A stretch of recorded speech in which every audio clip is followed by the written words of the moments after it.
the most recent controversial news. My name is Mara Han. And my name is Jose Espinosa. And this is 17 News. Our story for today is climate change and its effect on organisms living on the earth. Climate change has been increasing quickly during the past few years because of the carbon dioxide we emit with our vehicles. Recently, some scientists and news reporters went to Alaska to research the indirect and direct effects of an automobile's emissions of carbon dioxide in the cold. I see areas like Alaska here. Here we have Fernando, who has been situated in Alaska recently, who will talk more about the situation. Thanks, Jose. For a while now, climate change from the emission of carbon dioxide has been steadily growing, but just recently the results of the constantly increasing emission has been showing. According to scientists, 2015 might be the hottest year in 4,000 years. All this happened because of the rise of greenhouse gases in the atmosphere. Within the steady increase of the emission of carbon dioxide, heat is being trapped in the earth, causing it to get warmer and the ice caps to start melting. Research shows that the global temperature is increasing very quickly. The 10 warmest years in the 134-year record have been occurring since 2000 and 2014, between the hottest year yet. Antarctica and Greenland are losing billions of metric tons of ice per year since the start of the 21st century, resulting in less ice.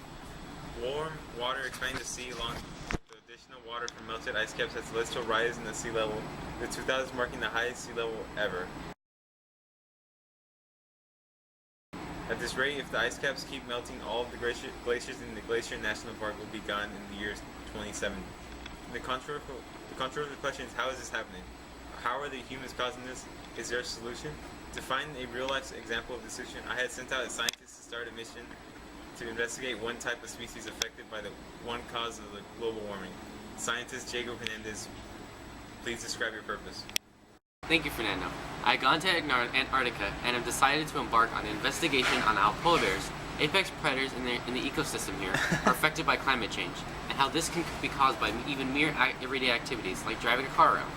Research studies show that cars and trucks account to 1/5 of all U.S. emissions, emitting around 24 pounds of carbon dioxide and other global warming gases for every gallon of gas.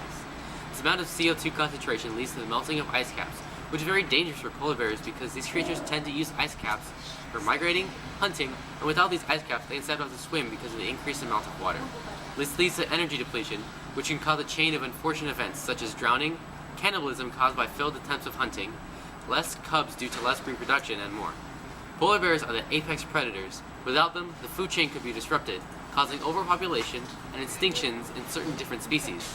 For example, the Arctic fox that survives off the carcasses of animals killed by polar bears has a risk of extinction also.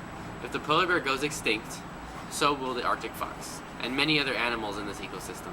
Another controversial question that opens up a lot of debate is, how could the extinction of polar bears that live all the way in Alaska affect their lives in any way here in the U.S., Jacob?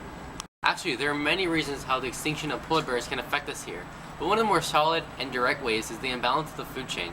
What I'm saying is, there would be a lack of seafood in our markets. Because if the polar bears were to go extinct, there would be an increase in the population of the seals, which is their main food, that would consume more fish, leaving very little for the people who regularly consume a diet of seafood here.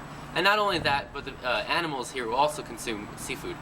As Andrew DeRocher, former head of the Polar Bear Specialist Group, said, "Without stabilizing the climate, by taking serious and urgent action on climate change, I don't see a future for polar bears at all. It's now or never that we save the polar bears, and in the process, even save ourselves and the environment." Thank you, Fernando and Jacob, for the eye-opener on climate change and the effects. Now all that's left is for us to take action. It's not a matter of why anymore, nor how, nor what, but when. The first to take action could be you, and you could be the steps that pushes the polar bears out of extinction and even endangerment. Small steps will show the best results in the quickest way, rather than a large, riskful leap with the possibility of zero or negative results. One action you can take is that you can, whenever you go out, if it's a close enough destination, walk or bike. Even if it's a quick drive to the local supermarket, you are still contributing to the CO2 emission and concentration in the atmosphere. So if you could help it, walk or bike. Another way to contribute to which will probably take more time is use electric powered cars and trucks. When electricity comes from a renewable source, it does not emit CO2.